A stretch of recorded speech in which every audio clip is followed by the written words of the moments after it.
नमस्कार। आज मैं आपको सत्यकाम जाबाल की कहानी सुनाऊंगा।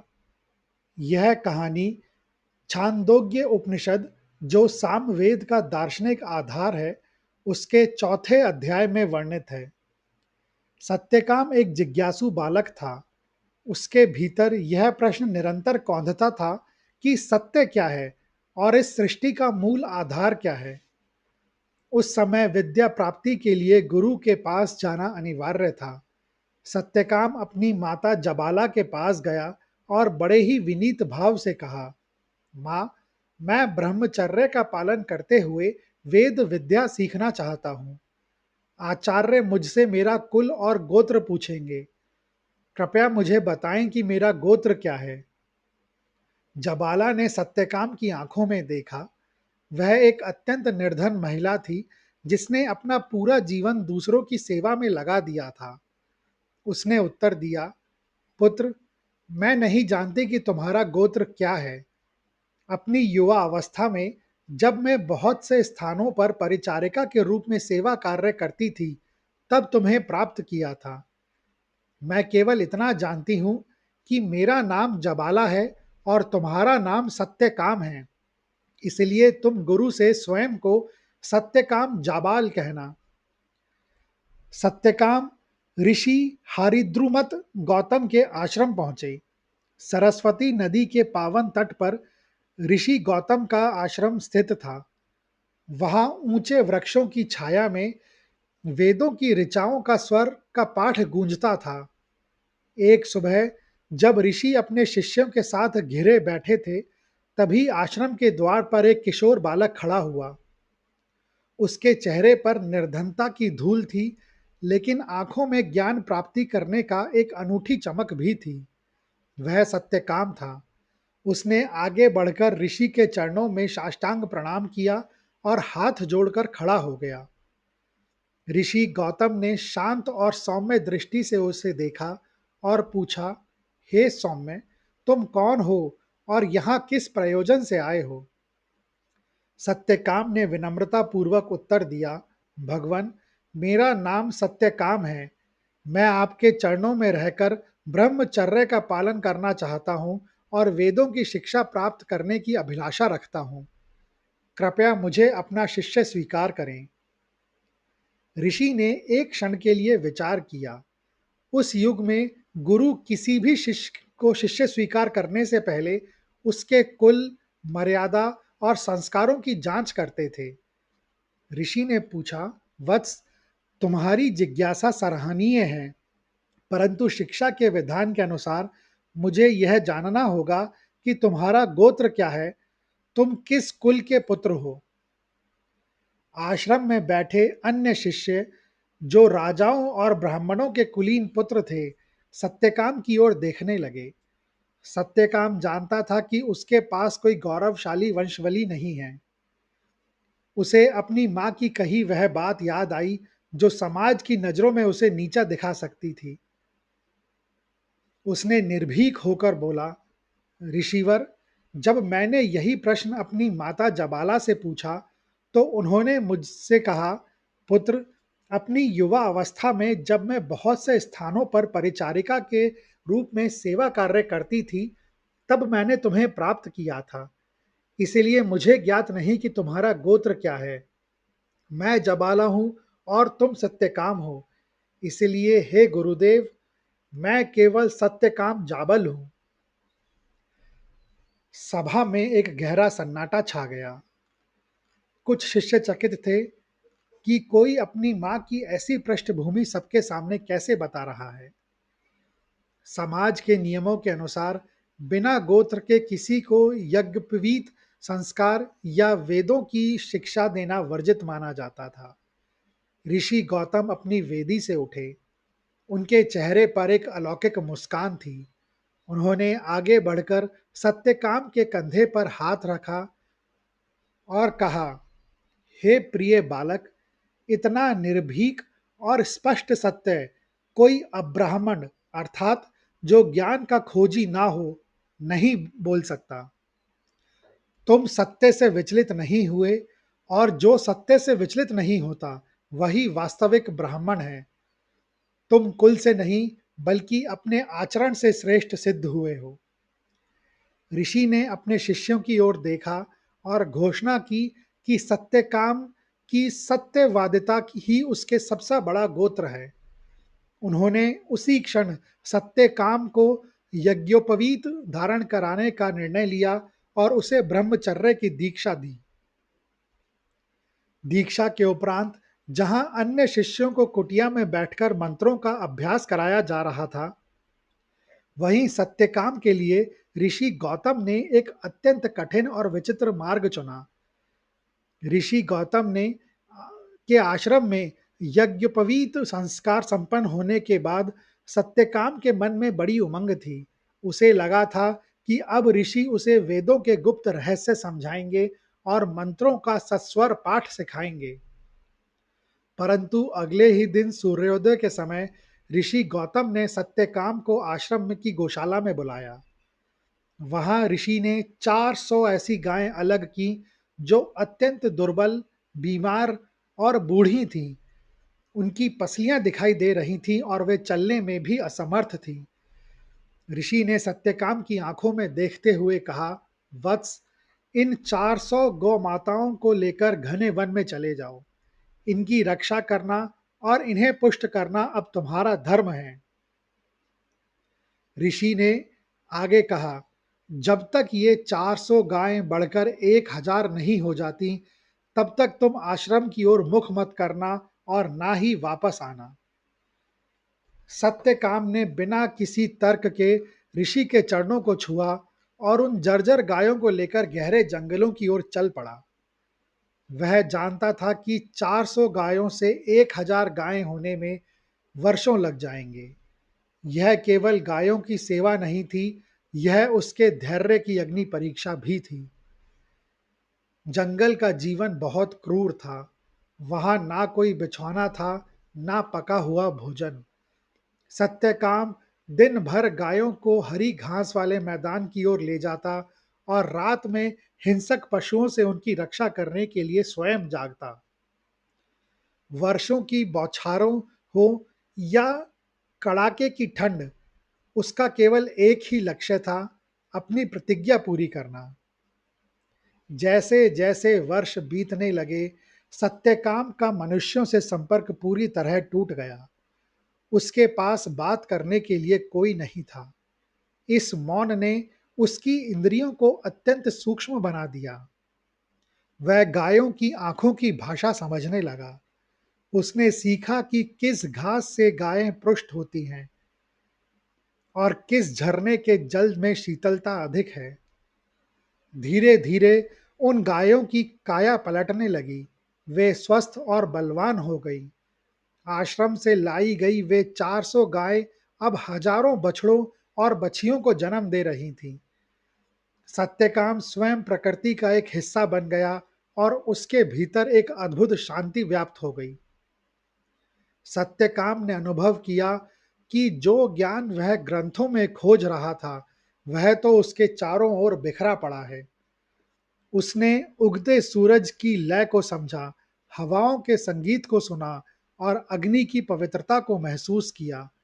वह गायों को केवल पशु नहीं बल्कि ब्रह्म का अंश मानने लगा।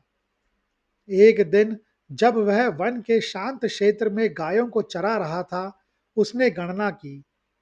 उसकी प्रतिज्ञा पूरी हो चुकी थी। अब उसके पास 1000 से अधिक पृष्ठ और स्वस्थ गायें थीं। वह लौट सकता था, लेकिन वह बालक नहीं रहा जो आश्रम से चला था। वह अब एक साधक बन चुका था। सत्यकाम वन के एक शांत एकांत में अपनी 1000 गायों के साथ विश्राम कर रहा था। उसकी चित्तवृत्ति पूरी तरह स्थिर हो चुकी थी। तभी झुंड के सबसे बलशाली और तेजस्वी वृषभ अर्थात बैल ने, जो साक्षात वायु का प्रतीक था, मानवीय वाणी में सत्यकाम को पुकारा। वृषभ ने कहा, हे सत्यकाम, अब हम संख्या में पूर्ण हो चुके हैं। हमें आचार्य के पास ले चलो, लेकिन प्रस्थान से पहले मैं तुम्हें ब्रह्म के प्रथम पाद अर्थात चरण का बोध कराता हूं। देखो इन दिशाओं को, पूर्व, पश्चिम, उत्तर और दक्षिण। ब्रह्म का यह रूप प्रकाशवान कहलाता है। जो इन दिशाओं में परमात्मा को देखता है, वह स्वयं दीप्तिमान हो जाता है। सत्यकाम ने श्रद्धा से सिर झुकाया। उसे समझ आया कि ईश्वर केवल मूर्तियों में नहीं, बल्कि उन असीमित दिशाओं में है जो संसार को थामे हुए है।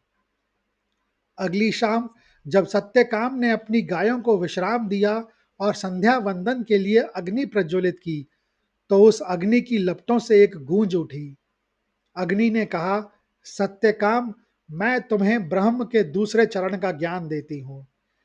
पृथ्वी, अंतरिक्ष, स्वर्ग और समुद्र, यह ब्रह्म का अनंत स्वरूप है।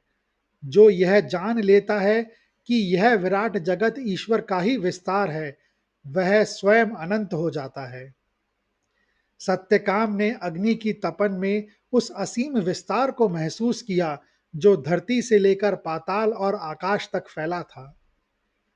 अगले दिन जब सूर्य ढल रहा था और आकाश में पक्षी अपने घोंसलों की ओर लौट रहे थे, तभी एक हंस, जो सूर्य और प्राण का प्रतीक है, उड़ता हुआ आया और सत्यकाम के समीप बैठ गया। हंस ने दिव्य वाणी में कहा, सत्यकाम, सुनो, ब्रह्म का तीसरा चरण है अग्नि, सूर्य, चंद्रमा और विद्युत। यह ज्योतिषमान स्वरूप है। संसार की समस्त चमक और ऊर्जा इसी का अंश है। सत्यकाम ने आकाश में चमकते चंद्रमा और जुगनुओं में उसी एक ज्योति को देखा जो सूर्य में विद्यमान थी। अंतिम दिन जब सत्यकाम एक सरोवर के किनारे अपनी गायों को जल पिला रहा था, तो जल में विचरण करने वाले एक मदगु अर्थात जल पक्षी ने उसे पुकारा। पक्षी ने कहा, हे साधक, अब अंतिम चरण का ज्ञान लो। प्राण, चक्षु, त्रोत्र और मन अर्थात प्राण, आंख, कान और मन, यह ब्रह्म का आयतनवान अर्थात आधार स्वरूप है।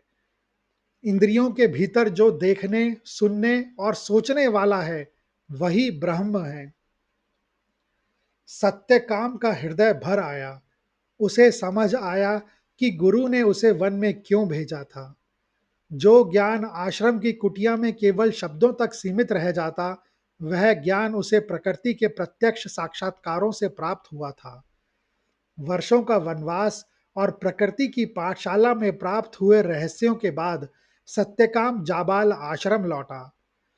हजारों गौ माताओं के खुरों से उड़ने वाली धूल जब क्षितिज पर दिखाई दी, तो ऋषि गौतम के आश्रम में हलचल मच गई। शिष्यों ने देखा कि गायों का एक अंतहीन झुंड आश्रम की ओर बढ़ा चला आ रहा है। उन गायों के बीच में एक पुरुष चल रहा था, जिसके शरीर पर केवल एक जीर्ण वस्त्र था, लेकिन उसके चलने की गति में एक ऐसी गरिमा थी जैसे कोई महाराज अपनी विजय यात्रा से लौट रहा हो। जैसे ही सत्यकाम ने आश्रम की सीमा में प्रवेश किया, ऋषि गौतम अपनी कुटिया से बाहर आए। उन्होंने देखा कि जो बालक वर्षों पहले 400 दुर्बल गायें लेकर गया था, वह आज हजारों पुष्ट गायों का स्वामी बनकर लौटा है। परंतु ऋषि की दृष्टि गायों की संख्या पर नहीं, बल्कि सत्यकाम के चेहरे पर टिक गई। सत्यकाम का मुखमंडल शरद ऋतु के पूर्ण चंद्रमा की भांति चमक रहा था। उसकी आंखों में एक ऐसी गहराई और शांति थी जो केवल उसे प्राप्त होती है जिसने सत्य का साक्षात अनुभव कर लिया हो। ऋषि गौतम चकित रह गए। उन्होंने बड़े प्रेम और विस्मय से पूछा, वत्स सत्यकाम, तुम्हारा मुख तो किसी ब्रह्म ज्ञानी की तरह दीप्तिमान है। तुम्हारी कांति बता रही है कि तुमने उस परम तत्व को जान लिया है जिसे विद्वान वर्षों की तपस्या के बाद भी नहीं पा पाते। बताओ सौम्य, तुम्हें किसने उपदेश दिया? सत्यकाम ने झुककर ऋषि के चरण स्पर्श किए। उसके भीतर लेश मात्र भी अहंकार नहीं था। उसने मृदु स्वर में कहा, हे गुरुदेव, मनुष्यों से भिन्न उपदेशकों अर्थात प्रकृति के तत्वों ने मुझे सिखाया है। बैल, अग्नि, हंस और जल पक्षी, इन सब ने मुझे ब्रह्मा से अलग-अलग चरणों का बोध कराया है। उन्होंने मुझे दिशाओं, पृथ्वी, आकाश और प्राणों में परमात्मा के दर्शन कराए हैं। सत्यकाम की बातें सुनकर वहां खड़े अन्य शिष्य निशब्द रह गए। सत्यकाम ने आगे बढ़कर प्रार्थना की, भगवन, यद्यपि प्रकृति ने मुझ पर कृपा की है, लेकिन मैंने विद्वानों से सुना है कि जो विद्या गुरु के मुख से प्राप्त होती है, वही वास्तव में साधुतम अर्थात सबसे अधिक कल्याणकारी और स्थिर होती है। इसीलिए मैं आपसे वही उपदेश सुनना चाहता हूँ ताकि मेरा ज्ञान पूर्ण हो सके। ऋषि गौतम सत्यकाम की इस विनम्रता और गुरु भक्ति से गदगद हो गए। उन्होंने सत्यकाम को अपने पास बैठाया। ऋषि ने अनुभव किया कि सत्यकाम को अब किसी नए ज्ञान की आवश्यकता नहीं थी, उसे केवल प्रमाणीकरण की आवश्यकता थी। ऋषि ने उसे वही उपदेश दिया जो उसने वन में सुना था, लेकिन ऋषि की वाणी के स्पर्श से वह ज्ञान सत्यकाम के भीतर एक अखंड ज्योति की तरह स्थापित हो गया। ऋषि ने घोषित किया, सत्यकाम, अब तुम केवल मेरे शिष्य नहीं रहे, तुम स्वयं एक आचार्य बन गए हो। तुम्हारा जीवन ही अब सामवेद का जीवित प्रमाण है। सत्यकाम जाबाल की यह यात्रा हमें सिखाती है कि शिक्षा केवल सूचनाओं को इकट्ठा करना नहीं, बल्कि सत्य को जीने का साहस जुटाना है।